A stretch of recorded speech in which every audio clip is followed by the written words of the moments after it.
Hello viewers. Canada के अंदर जी बहुत ज़्यादा वीज़ाज रिफ्यूज़ हुए हैं 2023 में, 24 में और 25 में।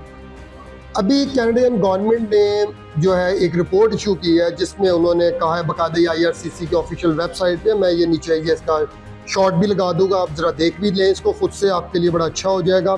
अच्छा, उस रिपोर्ट के अंदर उन्होंने लिखा क्या? उन्होंने लिखा जनाब ये है कि जी founded cases of misconduct and wrong doing at IRCC। Overview of founded cases in physical year 2023 and 24। जी अभी मैं आपको सबसे पहले तो बताता हूँ, कनाडा के अंदर जी बहुत सारे जो केसेस हैं वो नाजायज़ जिसे हम कह सकते हैं, क्योंकि ऐसे ऐसे रिफ्यूज़ल रीजंस लिखे गए जो कि आपके ओरिजिनल केस से मुताबिकत ही नहीं रखते थे। फॉर एग्जांपल, एक बंदा पाकिस्तान में काम कर, उसका लिख दिया कि जी आपके जो पाकिस्तान के बाहर जो आपकी टाइज हैं वो स्ट्रॉन्ग नहीं है और आप जो है आपका इमिग्रेशन स्टेटस के ऊपर क्वेश्चन उठा दिए गए। तो इस तरह के कुछ केसेस वाकई हुए थे और इसको हम लोग आम जुबान में लोगों को समझाने के लिए कह देते थे कि जी AI बेसिस रिफ्यूज़ल्स हैं। ये बिल्कुल आए हैं, इसमें कोई शक नहीं है। लेकिन अभी आपको जो नई ट्रक की बत्ती दिखाई जा रही है, बल्कि ट्रक की बत्ती की बजाय मैं वर्ड यूज़ करूँगा कि आप लोगों को जो दोबारा से बेवकूफ़ बनाने की कोशिश की जा रही है वो ये है कि कनाडा ने खुद एक्सेप्ट कर लिया है और IRCC की वेबसाइट पे भी ये खबर डाल दी है, जिस रिपोर्ट का मैंने जिक्र किया कि जी उन्होंने एक्सेप्ट कर लिया कि उन्होंने ज्यादती किया। अब आप वीज़ा अप्लाई करें तो 99.9% आपका वीज़ा लगेगा।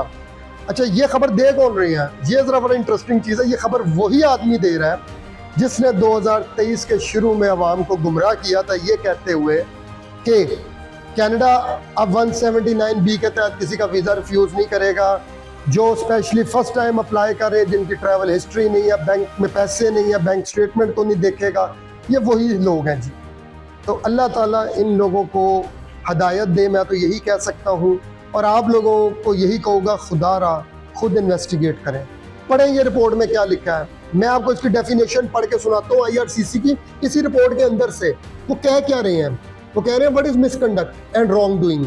इसकी डेफिनेशन है कि वीज़ा ऑफिसर ने अगर ऐसी किसी सिस्टम या नेटवर्क को एक्सेस करने की कोशिश की जिसका उसको अख्तियार नहीं था, थेफ्ट, उसने कोई चीज़ चोरी की, सॉल्ट, इनसबॉर्डिनेशन या रूल्स जो थे IRCC के उनको फॉलो नहीं किया, एडमिनिस्ट्रेटिव रोल में यानी टाइम पे दफ्तर नहीं आया, सीनियर्स के साथ बदतमीजी की, ऐसी चीज़ों में टांग अड़ाने की कोशिश की जो उसको अलाउ नहीं थी, इसको जी मिसकंडक्ट कहा जाता है। ये डेफिनेशन लिखी हुई है IRCC के नीचे, ये चल रही होगी, आप देख लीजिएगा।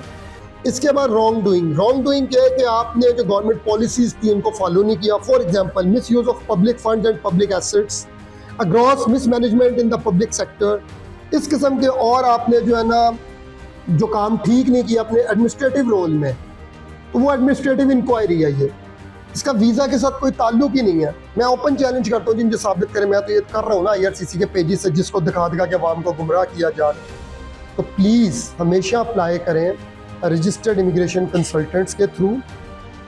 हम लोग जब अप्लाई करते हैं कनाडा के अंदर आपका वीज़ा एप्लीकेशन, तो हम लोग बाकायदा आपका अपने ऑफिशियल लेटर हेड के ऊपर लिखते हैं और नीचे साइन करते हैं, अपना स्टैम्प करते हैं। इसके अलावा हम आपसे एक फॉर्म साइन करवाते हैं जिसमें ये आप लिखते हैं कि मैंने इसको ऑथोराइज़ किया है।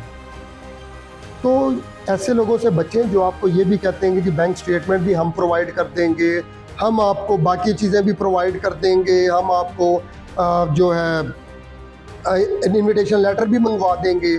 ऐसे लोगों से खुदा के लिए बचें, ये आपके केस का बेड़ा गर्क कर देते हैं और बाद में आप लोग फिर ख्वार होते हैं और फिर इनके नीचे जा के कमेंट्स लिखते हैं। लेकिन इट्स टू लेट।